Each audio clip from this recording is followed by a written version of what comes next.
Any general questions, problems, anything?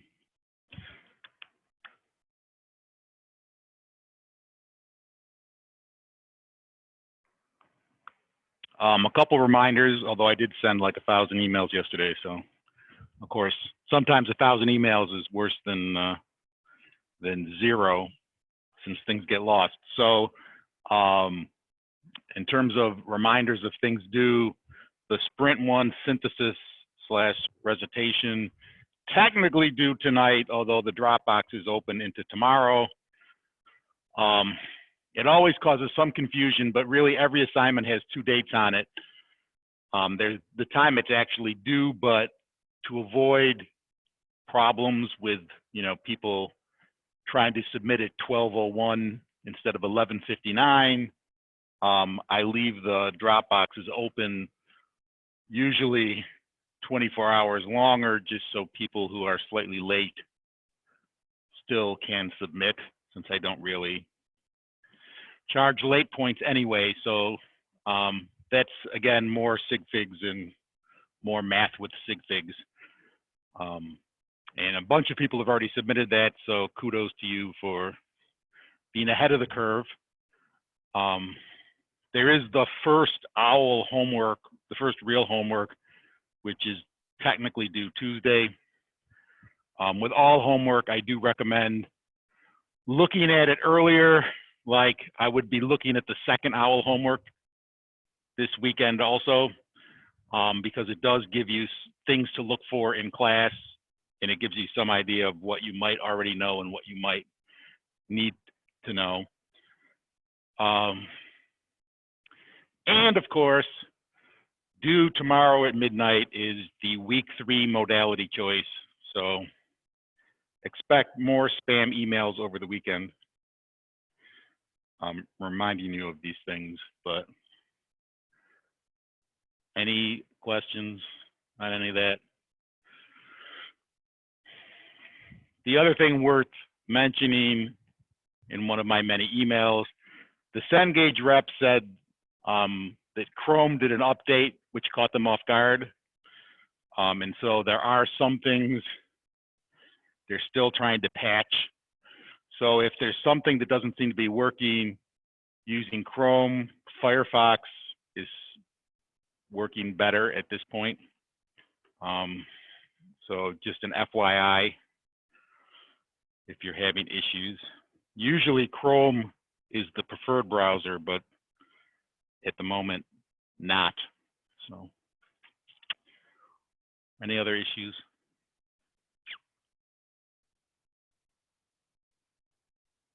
Dead silence, which is always interpreted by me as a standing ovation, so thank you very much. Actual chemicals, maybe, sort of today, although mostly really on Monday. This is in some sense the most descriptive class of the entire year. And so not a lot of math, right? But a lot of definitions, just so we know what the terminology means. Technically speaking, right, chemistry is the study of matter. Of course, matter is a word you could use in your everyday parlance, right? It has a very specific meaning, however, in chemistry. Matter is defined as anything that has mass and takes up space. So as I like to say it, really anything you could touch, hold, taste, smell is matter. That's why, even though there are really no chemistry majors in here, there's a few chem engineers, and that's sort of the same. But most people in here are from different science disciplines. But because almost any science, with the possible exception of math, right, deals with objects, right, which are now specifically matter, right, chemistry becomes at least a supporting discipline for most other science and engineering disciplines. Okay, and matter itself is broken down into other subcategories.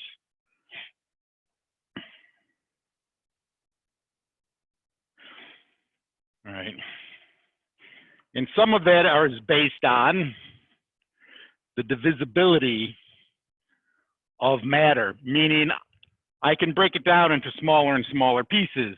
When I do that, one of two things will happen. All right. If I start with, for example, a tree, trees are made of wood.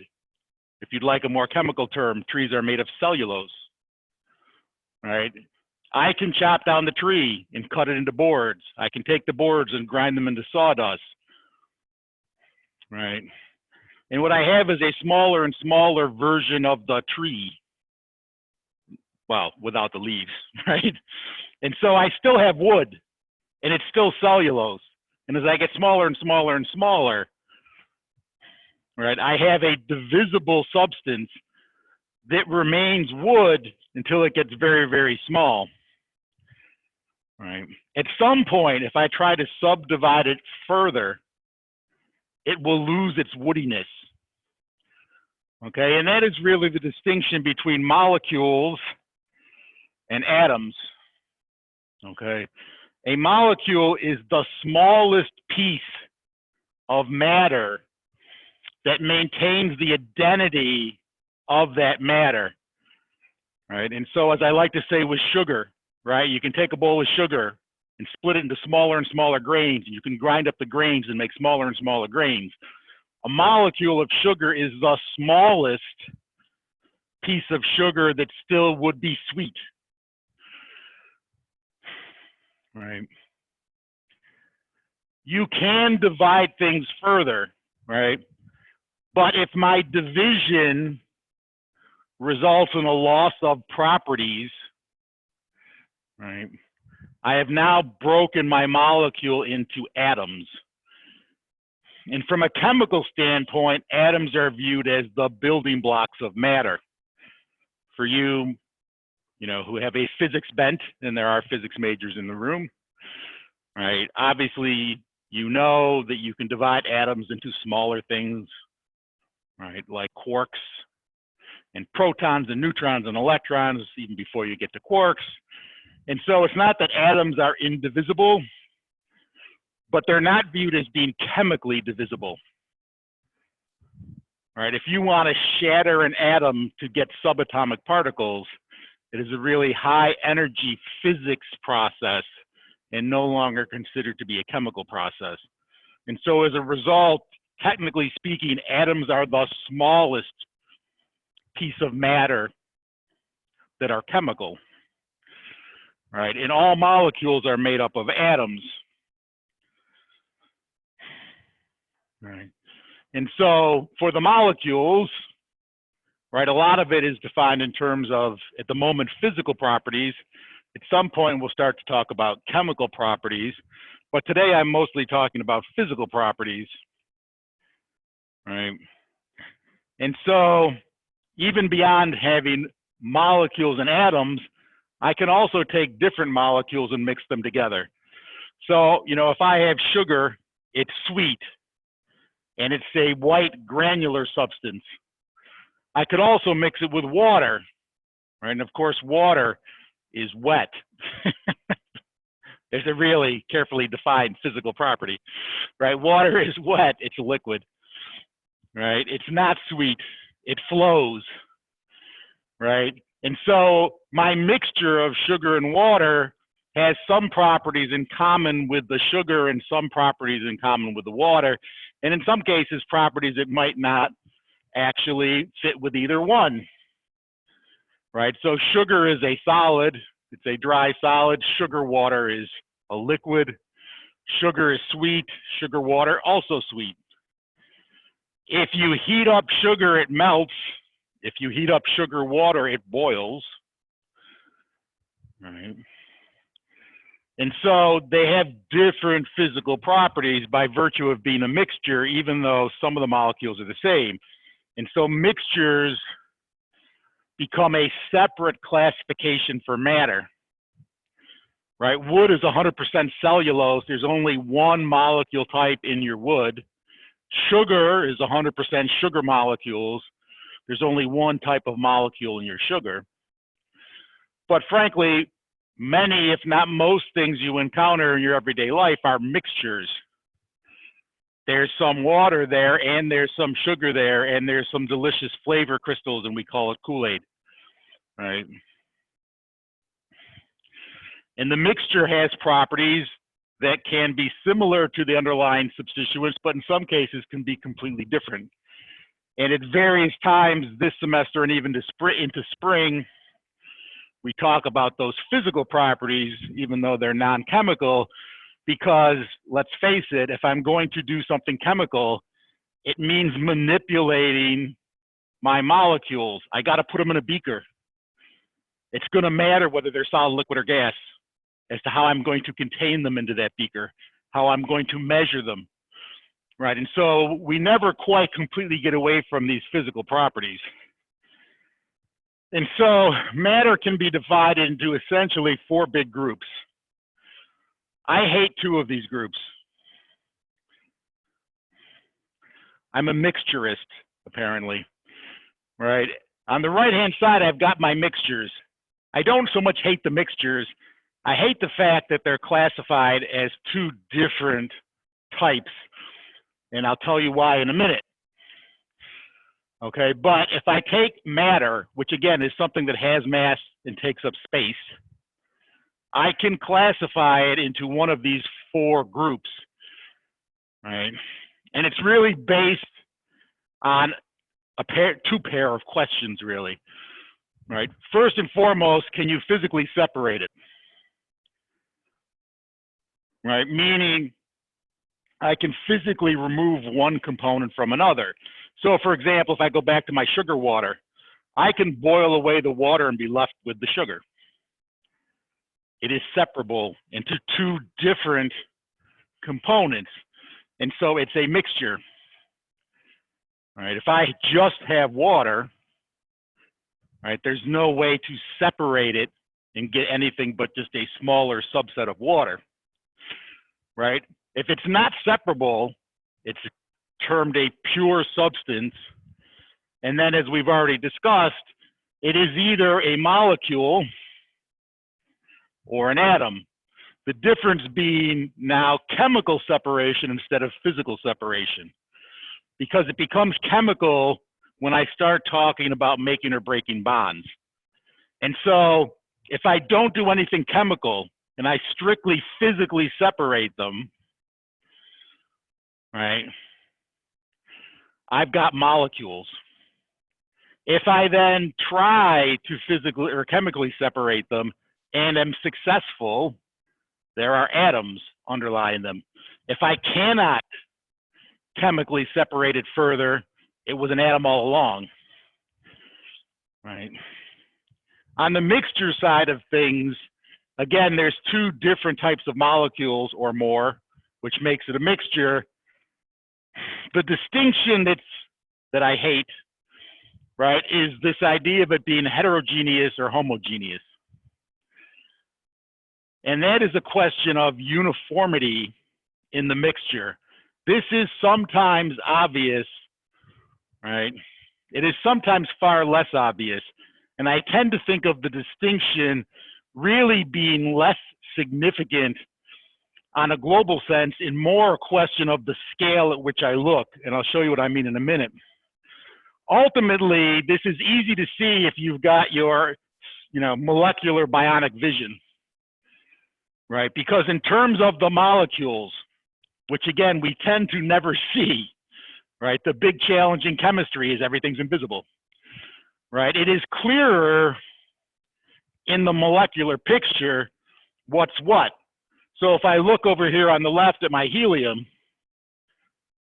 right, there I have, right, nothing but single little balls, all of one type, right? Those are what atoms look like, right? If I combine my atoms,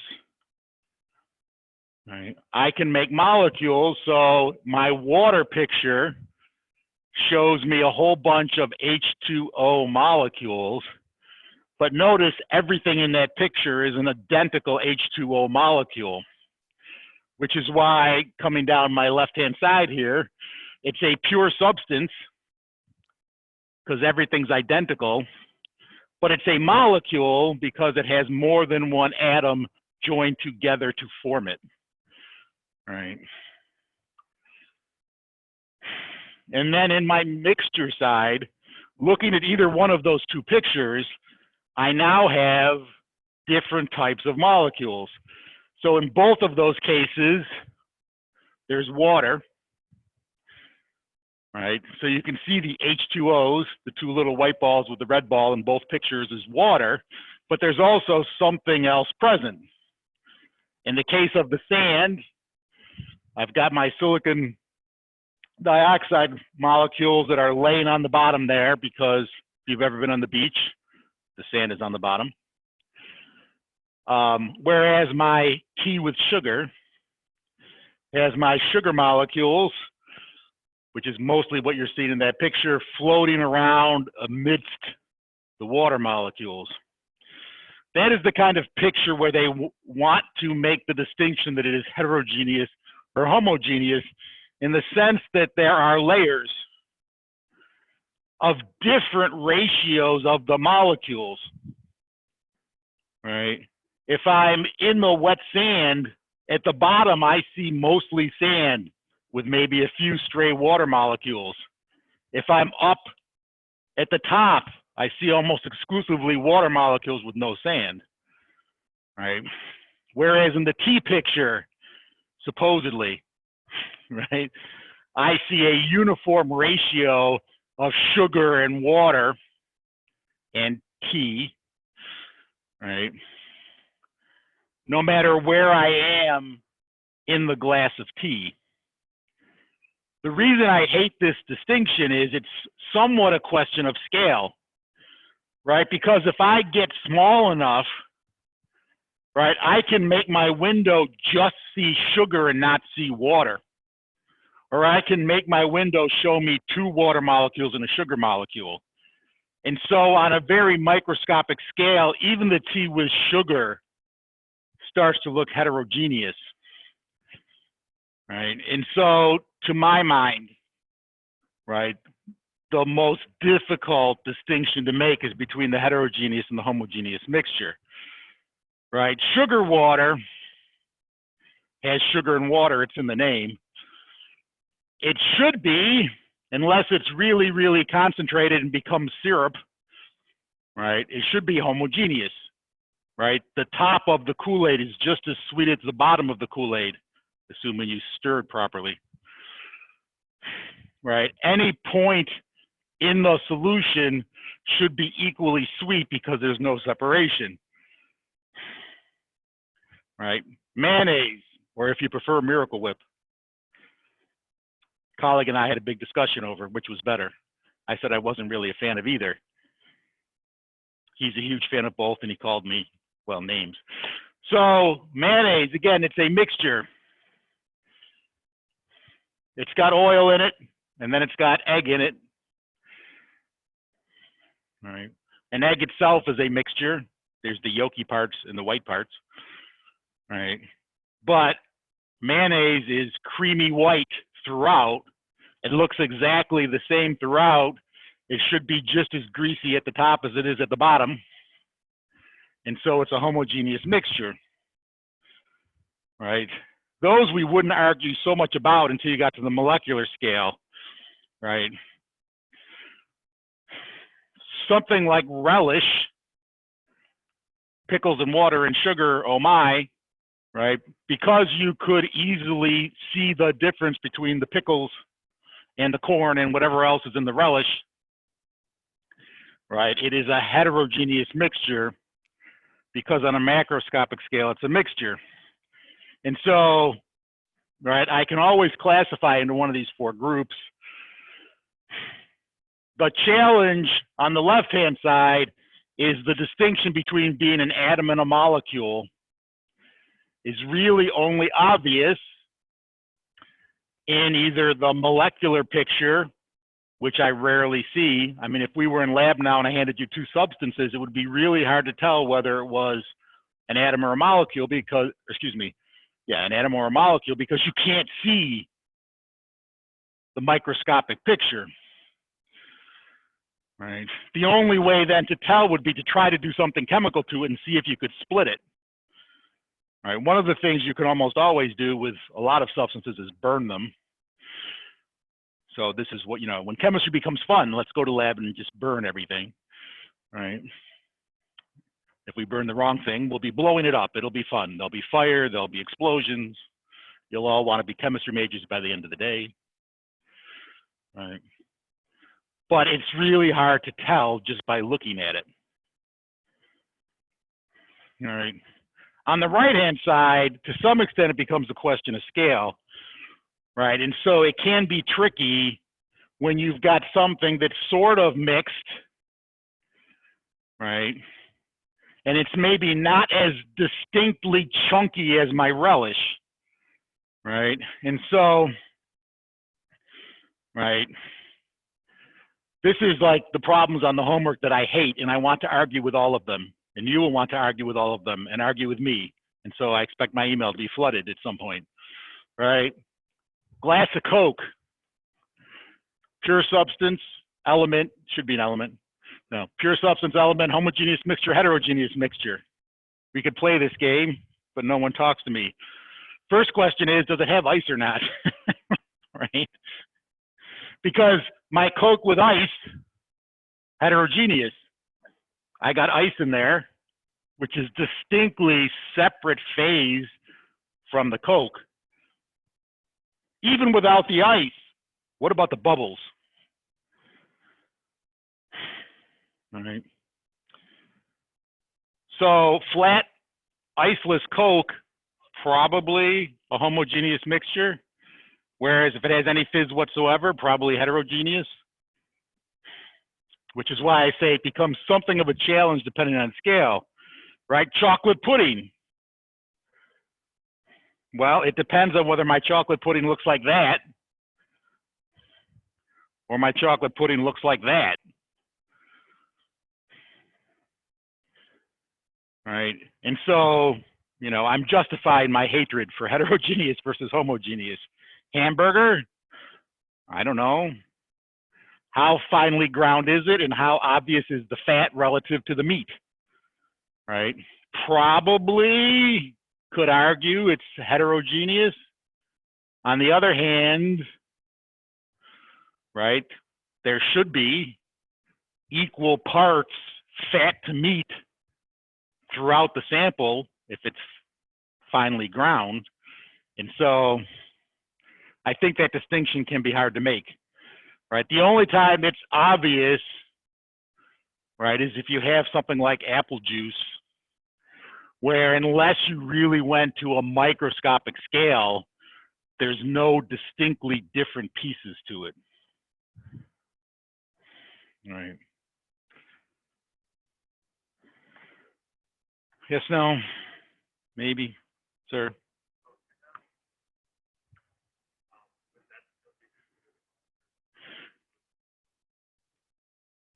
Yes. The question was, if you have O2, is it a molecule, right? Because it's an element. And so, yes, things like the diatomics, which I'll say it now for the first time. I say this a lot, and then people always look at me funny. Halogens, hun. No need to go to the Title IX office. I'm not calling you honey. The halogens plus hydrogen, oxygen, and nitrogen are the 7 diatomic elements. Just an easy way for me to remember them, all right? Their elemental form is diatomic, but they are 2 atoms and therefore molecules, all right? So element is sort of a separate distinction from either atom or molecule, right? But even a solution at some point, a cloudy solution, right, heterogeneous, right, but how cloudy does it have to be? That middle one, is it homogeneous or heterogeneous? It looks uniformly cloudy to me, right? As opposed to the one on the left, which looks darker at the bottom than the top. And so I continue to try to justify my hatred of heterogeneous versus homogeneous, right?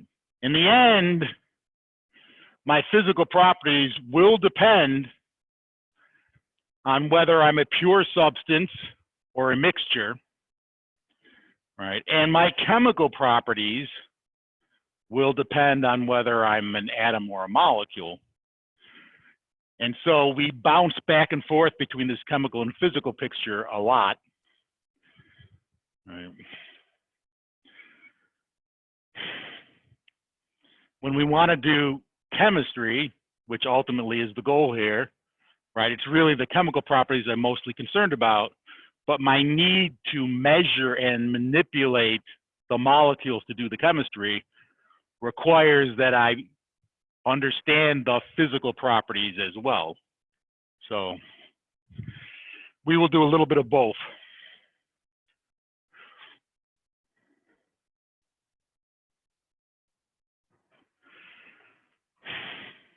Right. A word about energy. If you wanted a Nobel Prize, and really who doesn't, you know, besides the fancy prize and the fact that, you know, everybody thinks you're smart, it does come with money, right? But if you want a Nobel Prize, find a way to define energy. It really is one of the most fundamental things that still does not have a really obvious, all-encompassing definition. Right. As a result, we mostly have a tendency to talk about energy in terms of what it does rather than what it is. Right. And so energy is often defined as the capacity to do work. So there's usually something going on, right? Some movement.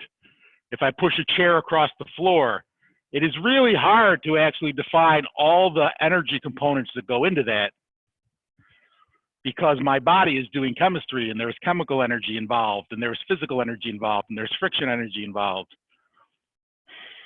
All right. And there's even really tiny pieces of energy like relativistic energy that are not so important to that picture but actually do occur. All right. On the other hand, if I just focus on the fact that the chair went across the room, it's much easier to define. It's a chair moving across the room, right? The big macroscopic movement picture usually encompasses two types of energy in a physical sense as opposed to a chemical sense, and that's the old kinetic energy versus potential energy issue. The big rule, rule number one for energy is conservation of energy. Right. That is usually phrased in some version of the top line. Energy is neither created nor destroyed, it simply changes form. Right. The bottom line is the total amount of energy I have at the beginning of any process is always exactly the same as the total amount of energy I have at the end. I might burn sugar and get heat, right? But the total amount of bond energy contained in the sugar and the total amount of heat and bond energy contained in the products has to be the same, right? So any discussion of actual energy, and we will bounce to energy several times during the course of this semester, right, starts with principle number one, right, that energy is always, always conserved, right?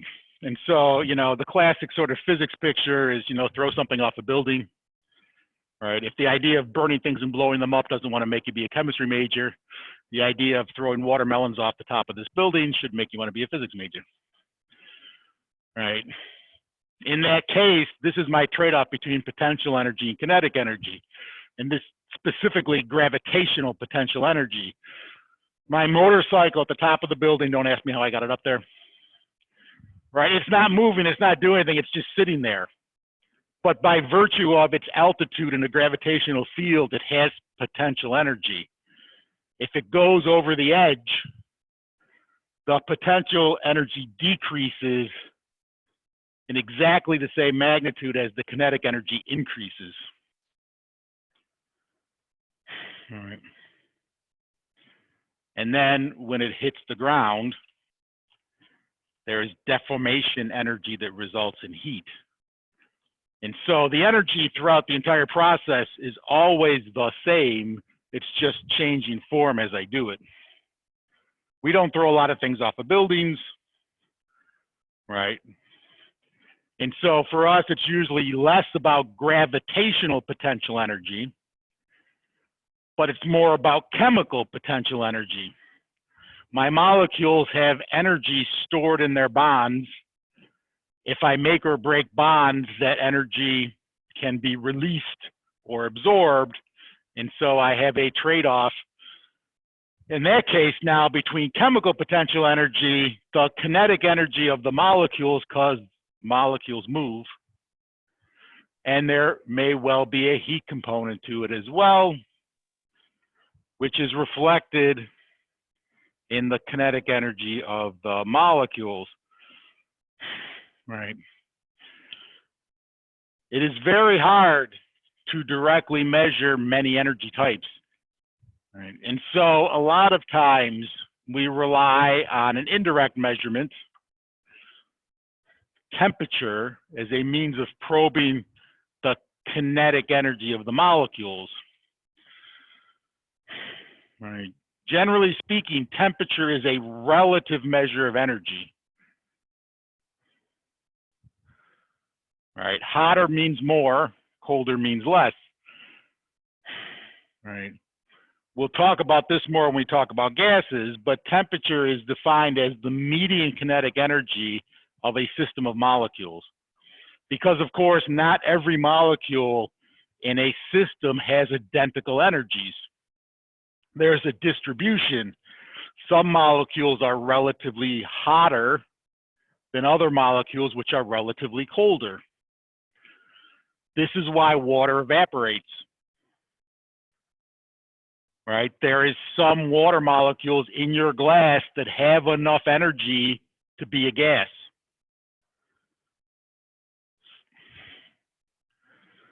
Right.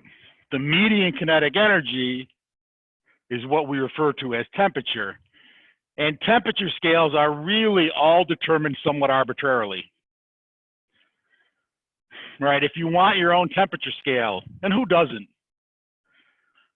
Right? If you can't get a unit named after you, get a temperature scale named after you. It's all about getting something named after you. Right? So, for example, if you arbitrarily set the boiling point of water at 100 degrees, and you arbitrarily set the freezing point of water at 0 degrees, you have the Celsius scale. So don't do that, it's already got a name. But there's really no reason why boiling point of water is 100 and why the freezing point is 0. That is just a water bias. Because what I really need are 2 points of reference that I can always check, right? And so a physical change like boiling or freezing, right, allows me to calibrate, right? If I got water in France and I got water in Argentina and I have water in India, I can always boil it and find my 100. And I can always freeze it and find my 0. But there's no significance to those numbers. It was arbitrarily set up as a scale, works just fine. Take your boiling point of water, call it 100, take your freezing point, call it 0, put 100 lines in between, well, technically 99, right? And you have a Celsius temperature scale, right? If you don't like water, pick alcohol. You could do the exact same thing with alcohol. Take the boiling point of alcohol, make it 1,000 degrees. Take the freezing point of alcohol, make it 0 degrees. You now have a temperature scale, right? A temperature scale which is very, very relative because you pick 2 arbitrary points and use them to define the temperature scale. There's no significance to the numbers. It was simply an editorial choice by you, right? Take the boiling point of water, call it 1,000. You know, take the melting point of sodium chloride, call it 10,000. You have a temperature scale. Right. And for most purposes, that's good enough, right? Because it allows me to see whether I am relatively more energetic or relatively less energetic, right? The three most common temperature scales, as you probably know, are Fahrenheit, at least in the US, because we refuse to go metric, Celsius for most of the rest of the world because they went metric, and then Kelvins, which is one of several scientific temperature scales referred to as absolute temperature scales. Right. And for most things, Fahrenheit, fine. Right? Because again, if I care about relatively hot or relatively cold, that's all I need to know. So it's 100 degrees Fahrenheit, it is hot out there. It is 10 degrees Fahrenheit, it is cold out there. Right? That's all I need to know. And frankly, if it goes from 90 to 100 in my beaker, I know there was energy released because it got hotter. And so in terms of changes in relative energy, doesn't matter. Use any temperature scale you want. The only reason Kelvins is special is because if you truly, truly want a temperature scale that gives you not just relative energy, but an absolute amount of energy, you need to get the zero in the right place. Right? And the only thing Kelvins has going for it that Fahrenheit or Celsius does not, is it has the zero in a right place. I almost don't want to say there's an absolute zero for all forms of energy, but in terms of kinetic energy of the molecules, which is what I'm using my temperature for, the thing about Kelvins is that its zero corresponds to zero molecular motion, right? So in terms of the kinetic energy of the molecules, Kelvins has the zero in the right place. Celsius does not, right? At 0 Celsius, water freezes. Yay, that's great for water. A lot of other things are still liquid. And even the water molecules are still moving. But take my water to 0 kelvins, nothing is moving. There are other forms of energy still there, like chemical energy. But in terms of molecular energy, which is what I'm trying to have my temperature measure, right? The Kelvin zero is the zero energy point, which is why, scientifically speaking, right, Kelvins is my preferred temperature scale whenever I am quantitatively discussing energy, right? And I'm not always, right? If I want to boil water, I don't necessarily care exactly how many joules of energy it takes to do it. I put it on the stove and I boil the water. In which case, Celsius or Fahrenheit works as well as Kelvins.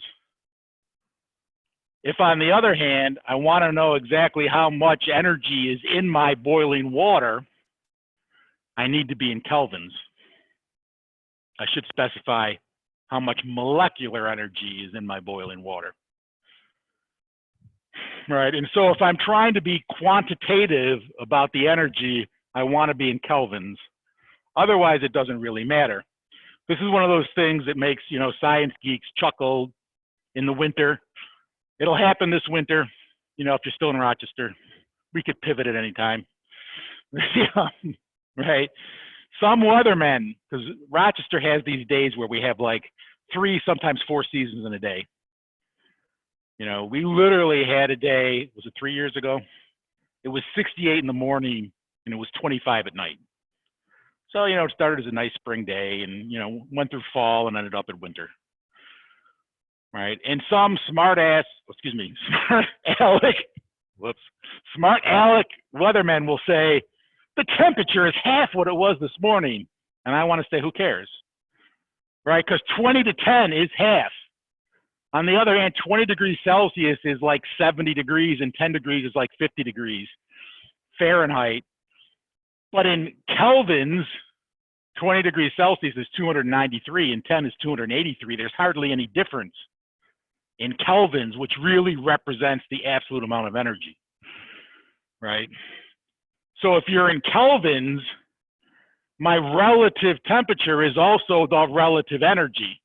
If I go from 200 kelvins to 100 kelvins, I have half the amount of molecular energy exactly. Whereas if I go from 20 Celsius to 10, who cares? If I go from 20 Fahrenheit to 10, who cares? It's colder. I might need to put a coat on, but it doesn't tell me anything quantitatively about the amount of energy. Right. Boiling point of applesauce is 212 degrees. No, it is not. Is it? The boiling point of applesauce has to be higher than 212 degrees.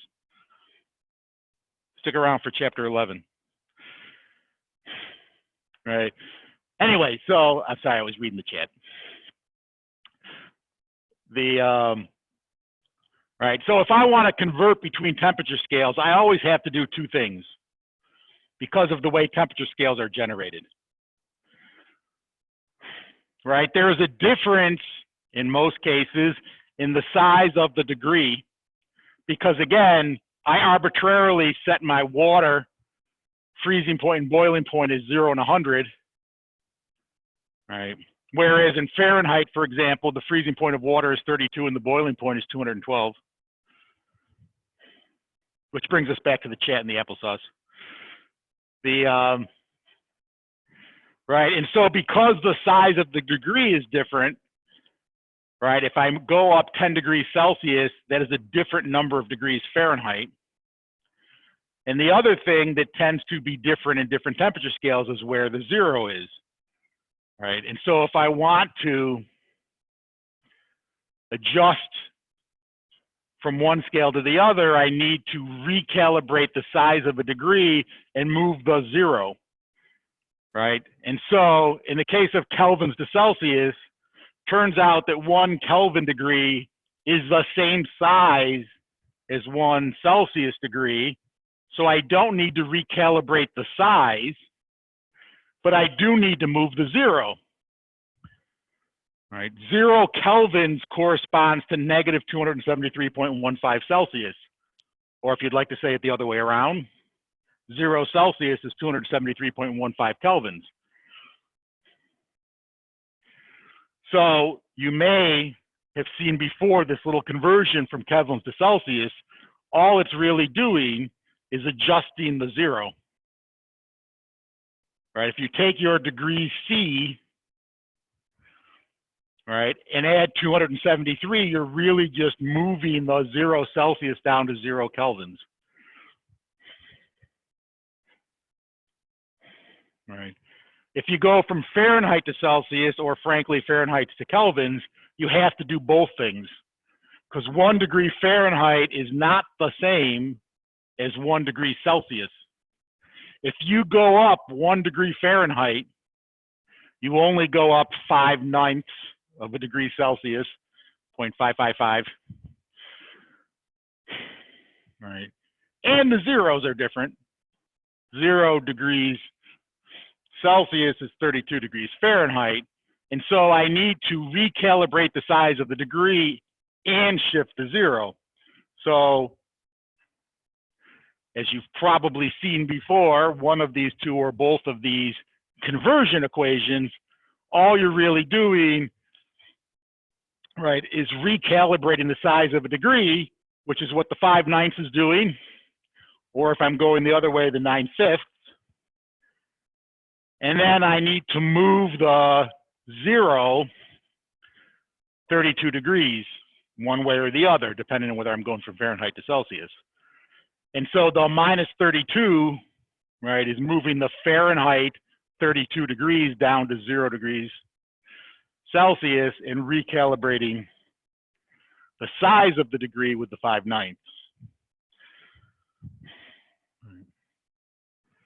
And so ultimately, right, we can convert between any of those temperature scales. A lot of times we use Celsius. We hardly ever use Fahrenheit in here, although you could, right? But again, that's the English unit of temperature, which only the US really uses anymore. So a lot of times we measure things in Celsius, but if I'm quantitatively talking about energy, I am always in kelvins.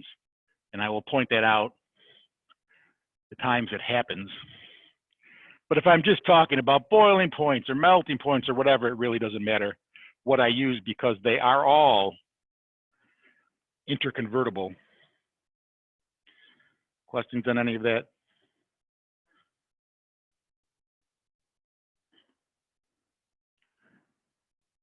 Oh, it's like almost perfect timing. That never happens. Yes, no? Dr. Lansfame, someone has a question in the chat. What's the question, Chad? They want to know if applesauce is heterogeneous or homogeneous. The question from the chat is applesauce heterogeneous or homogeneous? I would argue if it's pulpy, it's heterogeneous. Yes, they seem to be obsessed with applesauce in the chat. Is someone having applesauce for breakfast? What is causing this applesauce obsession?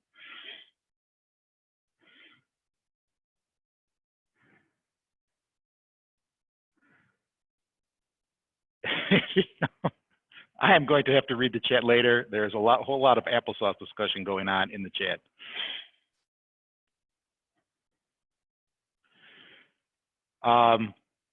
Okay. I will give you a free 3 minutes. On Monday, we will actually talk about the construction of atoms and real honest to goodness chemistry. In the meantime, go buy yourself a jar of applesauce and see if you can find apparently both the boiling point and the flash point of applesauce, which is the last two things I saw discussed. If you have questions about any of the stuff that's due or whatever, see me or email me.